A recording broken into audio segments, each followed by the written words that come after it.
سلام بچه‌ها، وقتتون بخیر. میریم برای توضیح مکعب و گسترده مکعب از مبحث هوش و استعداد تحلیلی آزمون تیزهوشان. خب بچه‌ها، یه مکعب رو من در نظر گرفتم. مکعب یه شکل 6 وجهیه، یه 12 تا یال داره و 8 تا رأس داره. نکته‌ای که می‌خوایم در مورد مکعب با هم بررسی کنیم اینه که ما همزمان چند وجه مکعب رو میتونیم ببینیم.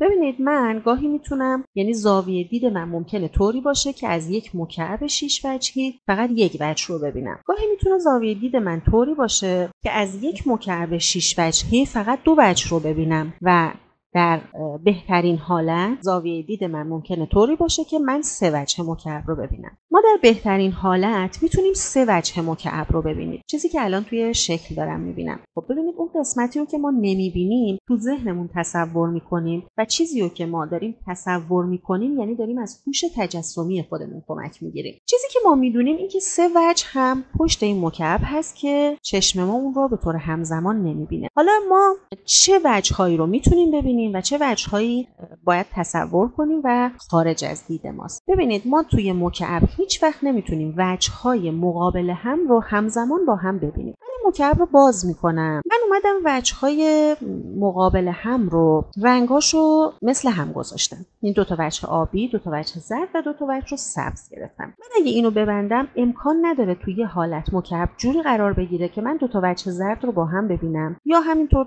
دو تا رنگ دیگر رو بتونم با هم ببینم. اولین نکته‌ای که تو شکل دیده میشه اینه که وجه‌های روبرو هیچ نقطه مشترکی با هم ندارن و با هم دیده نمیشن. من مجدد مکعبمو میبندم. اگه بیام و این مکعب رو بچرخونم، من هر چی که این مکعب رو بچرخونم هیچ وقت نمیتونم همزمان دو تا وجه روبرو رو با هم ببینم. میبینید بچه‌ها، الان داره جوری میچرخه که حالا وجه سبز و آبی و زرد دیده میشه، دو وجه. تو بهترین حالت هر چی بچرخونم من دو تا رنگ همزمان رو نمیتونم ببینم. پس این یکی از نکاتی هست که در آزمون باید بهش توجه داشته باشیم و به کمک اون مسائل رو حل کنیم. یه نکته دیگه ای که هست، باز شده این مکعب هست که ما بهش میگیم گسترده. ببینید شکل این گسترده رو ممکنه که ما گسترده های با شکل دیگه هم ببینیم. برای مکعب 11 مدل گسترده در نظر گرفته میشه که تو همه این 11 مدل همین حالت برقراره که ضلع‌های روبرو هیچ نقطه مشترکی با هم ندارن و ضلع‌های روبرو هرگز با هم دیده نمیشن.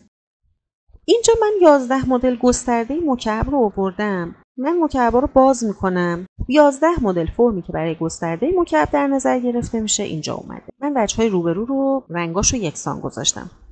به هر کدومش که دقت کنیم هیچ وجه روبروی نقطه مشترکی با هم نداره. من اینا رو میبندم. مکعبامو میبندم.